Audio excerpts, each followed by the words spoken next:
Nice. Well, thank you for coming to one of the last sessions of the day. I'm Dana Marston. I'm a CT teacher and Alderwood Middle School in the Edmonds School District. And this is our Edmonds Middle School team. These are all for, we're all the middle school teachers in the district. So let's see. I'll see you. So get this to advance. There we go. Hey. Steve? Howard. Better now. William and, College Place. James Sullivan, Director Middle. And when we were doing this project together, we added up how many years experience it was between the four of us. It's 102 years. So.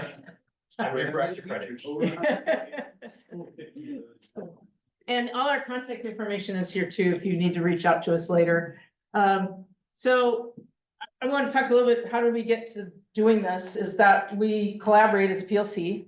And we were looking for something that we could really collaborate in and use it for our evaluation for this year. And we decided that the rocket unit was something that was really easily to collaborate with, because some of us had the material, some of us didn't have any materials.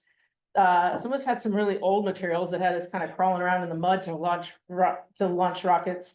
And so this was the project we decided to tackle together. I have, so on the first slide here, if you grab that information there, it'd also be at the end, there's a bit.ly and it goes to this too. The slideshow is not something we're gonna drive through. It's big and it's got a lot of information, but it's designed so that if this is something you've never done before and you wanted to take this home and do it, that you have all this information in the slides.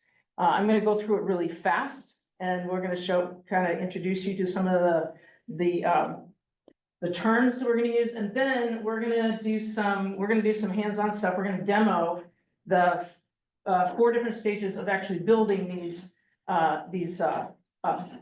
solid fuel rockets.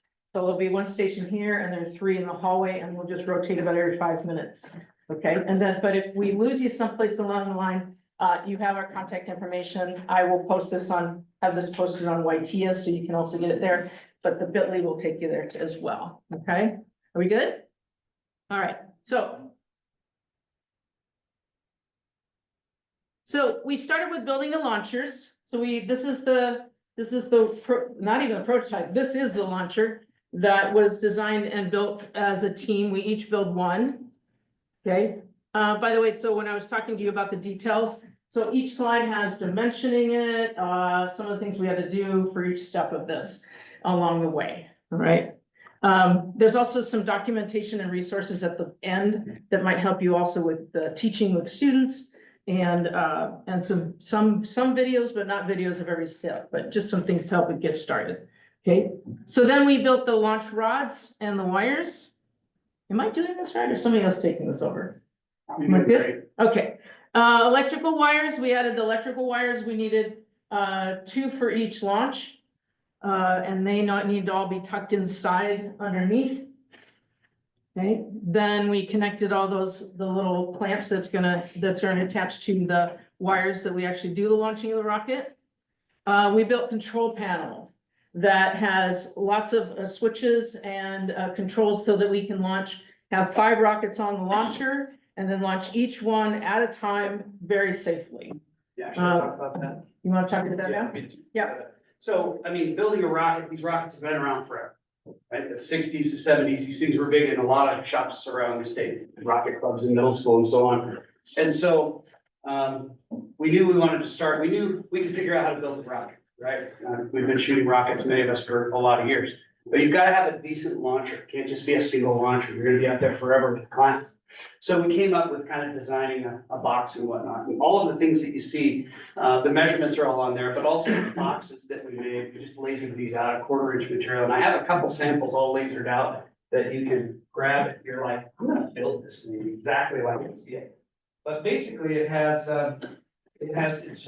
powered from the jump pack. So for this to work, I've got to power it on, and then I've got to go to jump mode. So there's 2 steps, right?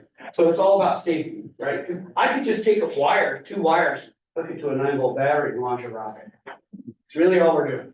So this is a very fancy way with a whole bunch of kind of disconnects in the circuit. So we've got an emergency stop that shuts it off. And in this case, we can switch between rocket 1 through rocket 5. And so if we're 10 minutes in, it's time to blow something up. So let's start fire. I don't see any heat sensors in here. So that red rocket on number 3, it's a small engine, it might get a little smoky, we have lots of doors. So I'm gonna power this down. Do you hit the button? That way you're liable, if you're East Valley, right? Awesome. So so now we've got power going just to these bolts. And so you're gonna turn off the, so now we have power, and we're on rocket number 1. So rocket number 1 has continuity, because we've got a green light. And rocket number 2 doesn't. So the 2 clips, it's a broken circuit. Number 3 is broken, number 4 is broken. So number 1 and number 5 are ready to launch. Which one should we launch? 1 or 5? Number 1. There you go. I like that. So all you gotta do is just turn that. And then watch number 1, and there it is. So that and it's just a momentary, and it burns up and it makes a disconnection there.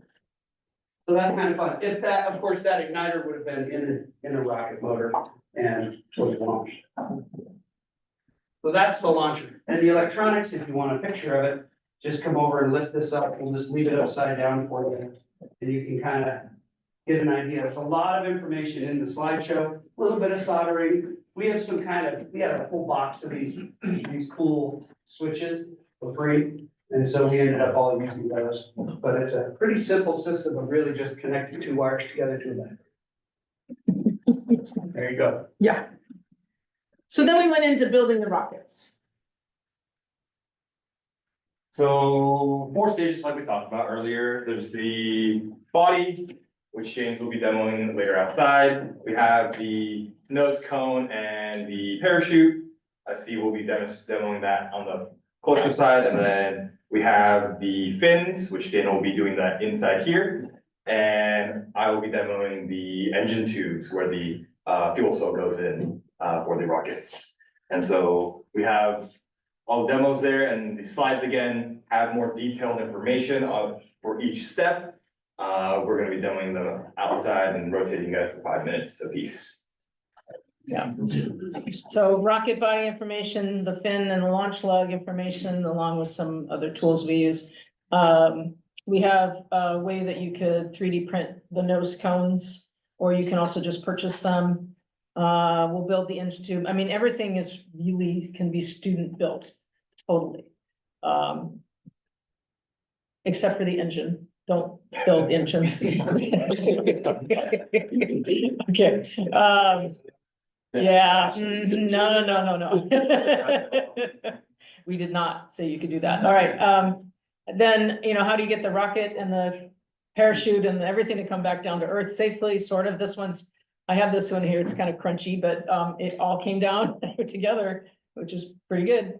And then some of the launch day preps, what do you do to actually prep the rocket itself, like wadding paper keeps it's not heat sensitive, it won't flame. So we shove that down into the top of it, and then we pack the parachute in there, and it hopefully won't melt. And then we insert the engine in with the igniter and then a plug, and then we have this little engine mount here that Will show with you. And then on launch day, we've got a lot of things we gotta make sure that we do about the launch day protocols. So do you wanna do this? You want me to do it? I can do it. So you gotta have blue sky days. So the launch, as it takes off, you got ignition and liftoff, and you have powered flight. So powered flight's going, and then it's coasting, because it's in motion, it tends to stay in motion, right? So during that coast period, you've got basically a smoke delay. Usually a B64 engine will give you 4 seconds of delay as it gets up to its highest point, which is the apogee, right?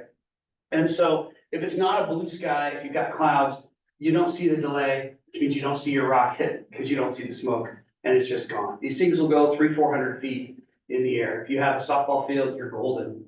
But if you don't have blue sky, it's gonna take off, and it's like, where'd it go? So that's a thing. Coordinating with your PE class teachers. The launcher, kind of the rocket code is 25 feet. You're at least 25, it says 20 to 25 feet from the launcher to the control. And there should be several different steps of disconnecting that so kids can't fire it up. And on that one, there's five different pieces to that puzzle. It maybe would be better if it was a key lock. The nose cone has to be loose. There's an ejection charge that pops out of the engine that pushes out that wadding and ejects the nose cone, and there's kind of a flexible shock cord. So if that's kind of glued in, sometimes kids will do that. It'll go up and it'll come down just as fast and stick in the ground. And if it lands on the roof of the school or on somebody's car, it's gonna cause damage. And that would be the last day you do rockets. And so I've done it for 24 years, 25 years, and we've never had that happen, knock on wood. But, so you gotta make sure the nose cone's loose. So those are the really key ones. We don't let kids sit during that. They're standing up, they've got safety glasses on, can't chase it and catch it. Those are all the things you'll hear about the nightmares of rockets. And nobody even goes to retrieve their rocket until we're all done, unless it's in the driveway and I send a kid to run out and run back. There's safety glasses. We bring a fire extinguisher, which I think is really important, just because there's that one kid who gets to stand there and hold it at the ready. And so that's like huge. And so even if there's no way, it's not gonna catch the whole thing on fire. It's not, but kind of cool. And usually it's a step on it, but if the opportunity arises, it's kind of fun. And then there's a straw. This follows a straw as it goes off. It's called the launch lug. And so if that breaks off right at the last minute, they're not shooting their rocket. So we bring super glue for that, extra igniters and plugs. So that's kind of launch day. It's great. Kids really like it. 100% of the kids start and finish this project. So it's one of those that we just do every September and every June. Do they all build the same rocket? Every student, in this case, in my program, every student's building the same rocket. So it's Yeah. not like, let's see what kind of fins work and don't work. We're not doing that. We're building safe rockets. It's about kind of teaching all the different concepts, center pressure, center of gravity, leading edge, trailing edge, foils. And that standing, no sitting, my first year when I did this, I had a missile, not a rocket. And it launched off, it took a 90-degree turn and went that way into the crowd that was watching us through the cyclone fence. And landed, and then fire extinguisher, it landed in the bushes next to the staff parking. That's when the smoke and the nose cone ejection charge went off. Being new, I was like, oh my God, I just set all the bushes on fire. So it was fine, but yeah. So, that didn't happen the last 2 years, so I'm good. Yes. Can you figure out what caused that misdirection? Been coming off the rocket body. Yeah. Been coming off the rocket body or maybe. The launch lug letting go and not, yeah. Classic who it was too. But this is the joy of this. So these are kids like, yeah, they're building their rockets, but then when it goes off, they're just amazed. And these were students who either really enjoyed doing this or I know this guy wasn't so enthused about it until he saw his rocket just go. So that's the joy of doing this for sure. All right. So, and the last slide or so, here's some resources where we have CorelDRAW and Tinkercad files, for you for the nose cone, the fins, the jig, the parachute jig will show you. Launcher letters that James put on his launcher. The junction box, that 3D junction box we printed, and then the launcher control box is a CorelDRAW file.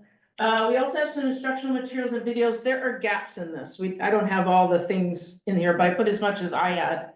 So the shopping list, we did get a shopping list for you for Amazon for all the materials that you need to make this and rockets. Yeah, the Amazon shopping list is everything Everything to you build the need. rocket, so you can order that stuff, and these aren't kits. So they're building every component from scratch, so that's why we're rushing, is we wanna take you through a 4 cycle to show you how to build these components, and you'll really be able to build these rockets when you leave. So these links are, that's the magic. Dana did a great job on these. Yeah, and then lesson documents, like, 1 year when I had time, I did teach the kids how to make altimeters. And calculate how high their rockets went. We went out and first tested them on trees. And then a few YouTube videos about some of the steps. They're not high quality, but might help you out. You could do better. But whatever I had, I put in there that I think you might need. Okay, and then again, those are the links to the resources. Any questions at this point? You Yes, ever have kids bring their own like kit, like they really like it, they wanna get the next bigger thing? I've had kids ask and I said, no, Yeah, yeah, Point them in the direction. we do it right at the end of the year or right at the start of the year. but- Go to summer. Yeah, kinda. I mean, we show them. you know, can these- buy, you these can buy rockets- launchers on your own, here's The the. rockets are relaunchable and you can go to the hobby shop and do more. But Yeah. Middle school, we're moving on to the next egg in the pan kind of thing. What are the size engines you typically use, A or B? B64, Okay, I 100% B64. A engines are gonna, have half as much impulse, but B64s work great.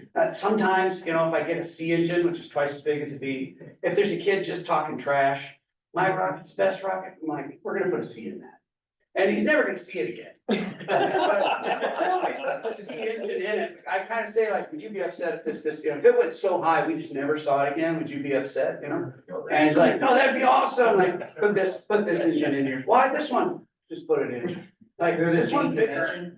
Same dimension, but it's twice as much power to flight. So, it's 600-700 feet and they're just gone. Correct? My school, we've been launching them, unfortunately, some of them land in the neighbor's backyard, Yeah. across the parking lot, across the street. So I may try A's, cause I've got a little short, and it's a football field, but, yeah, I don't, Pretty quickly, the community Yeah. knows that, oh, these are rockets, and like, I come to school the next day and they're lined up on the chain link fence. Like, I put a thing out in the neighborhood and they know, and kids know that if they return it to me, they get a popcorn ticket. We find most of them, there's always a Yeah. couple on the roof, but it's like NASCAR, when you get in the car and you go to race, you gotta be ready, you might not go home with the car today, but you can, yeah, let's go. some get run over by the cars.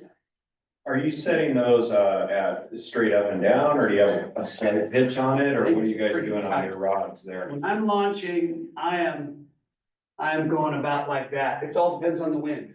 So Okay. after the first launch, I always kind of position it, I know the layout, once you shoot a few rockets, you shoot one, you're like, oh yeah, that's not where I want it to land. And so we're adjusting it, So what is that, like 15 degrees? It's always different, Okay, yeah, You shoot it into the wind and then it falls back. pretty much, the way at our school, the wind's always blowing south, it seems when I'm from north to south, and I'm just tilting it about this much, I would set this up and shoot the first rocket, see where it goes. And then adjust. And then, I may pivot it, I may move it, You guys put the guys in the plugs in for the kids, we have the kids do that. I have the kids do that. Yeah, I've the kids do it. come across misfires where the kid will push it in and twist. Yep. And the wires cross over and the circuit doesn't go up. Yeah. yeah, Do the best we can on the document camera to show them kind of how it goes in there. We But should. they learn through that too, like. Yeah, they realize- They learn, okay, there's a mistake, tell them what happened, why did that happen, what can you learn from that? And they can throw another one in there. The way you wired it though, you can tell if the kid broke the igniter, yeah, because it connects to. Yeah, if they broke it, continuity's gone, it won't light up. Yeah. But if they twisted it, it'll still light up because it still has continuity. And we'll show you guys how to exactly, like, how I teach it, and make sure that you'll get 90% of them, nice and ready. Quick question, how long does the curriculum take you to run through? How long do you spend on this project? 7 to 9 day class periods for a rocket, but we let them spray paint them, say 7 to 9 days. really, Yeah. I take longer. Yeah, Greg, and, it just depends. It could take 3 days just to make a body tube. It Yeah. depends on the group. The ones at the beginning of the year who are coming in fresh, it could take 12 to 14 days. At the end of the year, they've got mad skill. They know how to get on Yeah. TinkerCAD, draw their cone and print it on their own without any help from me at all. That goes faster. yeah, and if you're at the end of the school year, it's like, well, build it or don't, get it ready or don't, we're launching on this day. So that's always, same thing with cars, we're racing on this day, so be ready or be watching, yeah. Let's do some demonstrations. Let's do it. So you can start anywhere you want. We need to kind of divide ourselves up a bit. Yeah, kind of four We got 4 groups. You can leave your stuff in here if you want. We have one here, I'm in here, and then we got 3 other tables out there.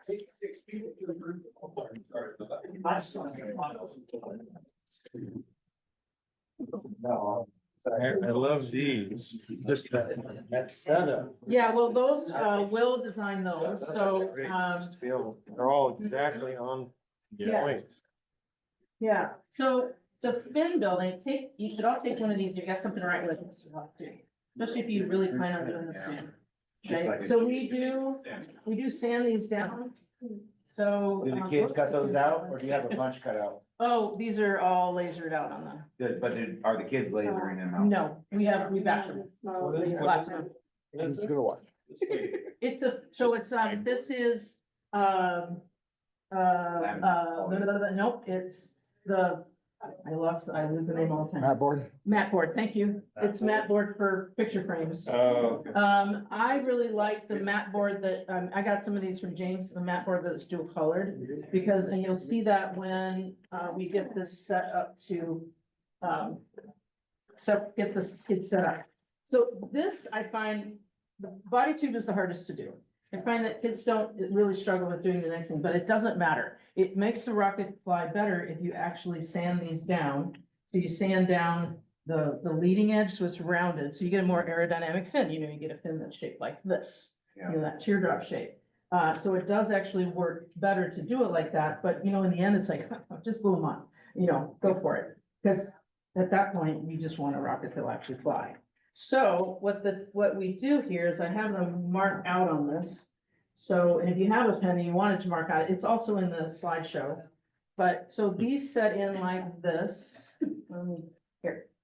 So this will set in like this, the flat portion is on the bottom, the pointy portion is up, and it's this way, not this way, right? Yeah, so it's flat on the ground. Yeah, so it's flat on the ground, and then you have a really long edge here that glues straight on here onto the body tube, okay? You don't want to sand this part. This is the root, right? So I just write root edge and put a lot of little X's on that. So demonstrate this under the document camera for kids, so they know what to do. And then I have them do, and I have a document, they have a worksheet too. So then we talk about doing the leading edge is rounded over. We write that down on one side. And then the trailing edge is from about these two points right here and all the way down to the tip. We're gonna sand this down so it comes down like this. We don't want this to be too weak, but it doesn't really matter. It's not setting on anything when we actually launch them, but it can get bendy and stuff. And then you just take 220, you just take some 220 sandpaper. You got the leading edge. Just kind of do a bit of that. Okay, and then kind of if you feel that rounded over. I have one in here that actually is done, and you can kind of feel that. It says example, yeah, so sanding example, you can pass that one around. And then for this part, have them lay it down with the 220 in their thumb and just start doing this. I have them count, because you want each side to be about the same. So 2, 3, 4, 5, 6, 7, 8, 10, 11, 12. Turn it over. 1, 2, 3, 4, 5, 6, 7, 8, 9, 10, 11, 12. I really like this stuff better because they can see that they're getting the color off. And it's starting to change the color of just the brown under here. These are a little harder for them to understand that they're getting a good sanding on it. But with that burn mark, with that, that smoke stain on there, you can see that too. Let me just turn it over. I tell my students, I've done this with 7th grade. And I just tell them that I will okay their first one, because is this good enough? Is this good enough? And so I'm standing in one spot in the room doing this. Can you feel this? Can you feel this? Can you feel this? It's smooth, it's not smooth, go back and do that. I'll do it for one of their 3. Because then you have one, you know exactly how it feels, now do it yourself. Okay? Questions? I have one more other thing, and that's where the launch lug goes. So we glue this in, we use these stands, we set them in here, they glue this, I have them use wood glue. All right, so they wood glue it on that root edge first, and then when they come back the next day, then they fill it, these edges like you're doing, caulking. Yeah. In the bathroom kind of thing. So they fill that and it makes sturdy, and then we put the launch lug, which is what holds onto that tube or the wire. Super glue doesn't work well for this. I found hot glue. This was the weakest part when I was doing this my first year. So we switched to hot glue and we didn't lose any of these as long as the kids actually hot glued it to the side. And up against the fin, again, works really well. So you got multiple areas for it, yeah? I tell my kids when I have final inspection, I try to rip that launch line off before I let them down. Yeah. The question, so they're wood gluing this on, Mhm. and so does that mean they have to leave it on that holder overnight? Yes, Okay, so you need a lot of those holders. we have a lot of them, but kids aren't at the same stage. So some kids will get to this stage Okay. and then they'll be, yeah, Yeah. more. And these are all 3D printed, it looks like. They are, and Just you're PLA. welcome to take rooms, yeah. Mhm. You want one of them, we also, this is in the resources. And we'll get these. We did find that, I don't know how this printing, like this one's not, this one's something shifted in the printer, so these aren't any good because they removed, but yeah. And you guys have the STL file available for this one? Yeah. Oh, easy breezy. Any other questions? Boy, I talk fast on that one. We just want to make sure everybody has a chance to get to every station. What grit sandpaper are you using? We're using 220. Yeah, I'm Yeah. gonna keep this. yeah, please do, Thank you. yeah, we brought some extras, so you can't have this one though, because it doesn't work. Yeah, yeah, and if you want one of these fins, but this material, well, you've got a lot of these. Thank you. Welcome, thanks, so just find your way out to one of the other 3 tables and send another group in. Oh, yes, yeah, you're welcome. Yeah, you want a whole set? No, We have to take Yeah, you're welcome. Brand new filter field. And we tested the penetration of the rock, it'll stick through the valve. Didn't tell the PE teacher. We pulled it out and it went like this. Yeah. Yeah. Then we have to have the truck, we're worried about melting filter. Yeah. Uh, You put some sort of black shield We put a piece of tar